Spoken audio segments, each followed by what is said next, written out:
जयराम दादा आवटे आणि त्यांना साथ करतील श्री हरिभक्ती परायण लक्ष्मण जिजा आनंदी। वा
वाता संताचे उपकार मज निरंतर जागविती काय द्यावे त्याशी व्हावे उतराई ठेविता पायी जीव थोडा सहज बोलणे हितोपदेश करुणी सायास शिकविती काय द्यावे त्याशी व्हावे उतराई ठेविता पायी जीव थोडा तुका म्हणे वत्स धेनू वेचे चित्ती तैसे मज येती संभाळीत काय द्यावे त्याशी व्हावे उतराई ठेविता पायी जीव थोडा पांडुरंगा घरो प्रथम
काय माझी वाणी मानेल संतासी रंजो चित्ताशी अपोलिया माझी वाणी तुझे वर्णगुण नाम ऐश दे प्रेम काही कळा शिवे लागी सेवक झालो तुमच्या लागलो निज चरणा अहो स्वामी तुकया देवा यावरी न करावा वेर शरण शरण भक्तिपरायण गुरुनिष्ठ असणारे वैकुंठवासी गुरुवरी बळीराम बाबा माशेगाव तळ्यातील मारुती संस्थान यांचे एकनिष्ठ शिष्य असणारे हरिभक्तिपरायण गुरुवरी देवराव महाराज यांच्या पुण्यस्मरणानिमित्त त्यांचे 4 चिरंजीव श्री हरिभक्तिपरायण तुकाराम महाराज राठोड, दुसरे चिरंजीव सोपान नामदेव देवराव राठोड, एकनाथ त्याला बाबा म्हणते ना, एकनाथ देवराव राठोड आणि ज्ञानेश्वर त्याला राजू म्हणते.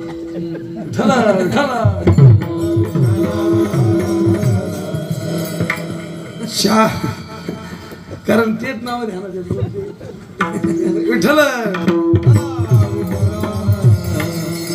मोठे तुकाराम बुवा, दुसरे नामदेव बुवा, तिसरे एकनाथ बुवा आणि शेवट ज्ञानेश्वर.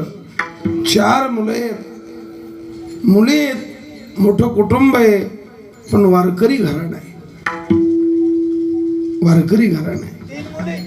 3 मुली आहेत. विठ्ठल वारकरी घराणं. निष्ठावंत पैठणचे नाथाचे देवराम महाराज वारकरी होते. जवळजवळ त्यांनी 45 वर्ष वारी केली. किती वर्ष वारी केली? 45 वर्ष न चुकता वारी केली. आमची कंडारीची एकादश श्रावण शुद्ध एकादश असायची. मी गुरुवारी बळीराम बाबांचं कीर्तन ठेवायचो तळ्यात महाराजांचं. तर मी देवराव महाराजाला आग्रह करायचो तुम्ही आले पाहिजे बरोबर. तर ते नाविलाजानं कोणाला तरी तुकाराम बोला, नामदेव बोला, कोणाला तरी वारीला पाठवायचे आणि ते यायचे विठ्ठला विठ्ठला विठ्ठला. आणि माझ्यावर त्यांची मोठी कृपा होती. माझ्यावर काय होते? मला कृपेनं नाथ महाराजाला दत्तात्रयाचं दर्शन झालं. तसं त्यांच्या कृपेनं मला गुरुवारी बळीराम महाराज मागाडे तळ्यातील मारुती संस्थान माशेगाव इथं जर नेला असेल तर त्याला एकमेव कारण देवराव महाराज येते विठ्ठला.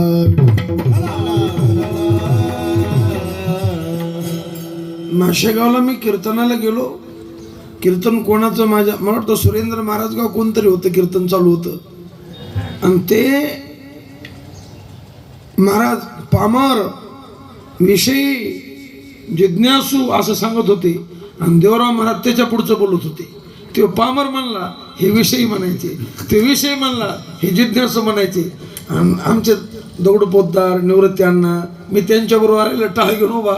मी म्हणायचो आपण पाटील माणसं आणि आपल्याला मिळ लागा ना लमानी माणूस, पण पुढचं बोलतो महाराजाच्या पुढचं. त्या टायमाला ते म्हणायचे मुक्त. आणि त्यांना हे कशामुळे कळत होतं? ते गुरुवारी महाराजाकडे जात होते. ते महाराज विषय म्हणले हे म्हणायचे जिज्ञासू, ते जिज्ञासू म्हणले हे म्हणायचे मुक्त. मला वाटत मी साधं समजायचं त्याला, त्याचं राहणं साधंच राहायचं, साधं राहायचं. आणि पायी यायचे. कशी यायचे? ते पायी यायचे. आणि आम्ही तांग्यात आलेली माणसं कोण झाला ठला.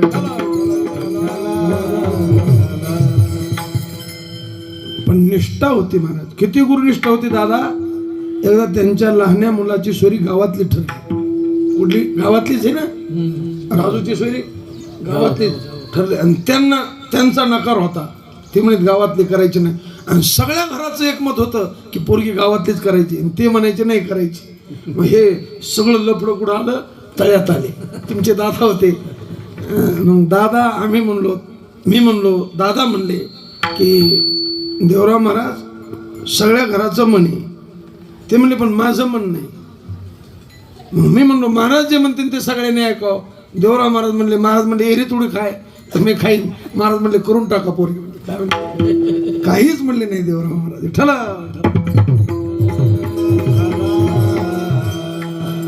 गुरुनिष्ठ होते महाराज.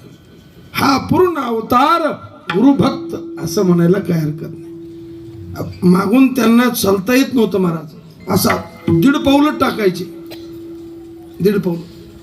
पण तसं ते तळ्यात यायचे महाराज. एकदा मी त्या कोपऱ्यात भेटलो. म्हणलं देवराव महाराज मी नेऊन घालतो. ते म्हणले आज घालशील उद्या येशील का? म्हणले ते काय म्हणले चांगदेव तू आज घालशील. ते चांगदेव महाराज म्हणत नव्हते.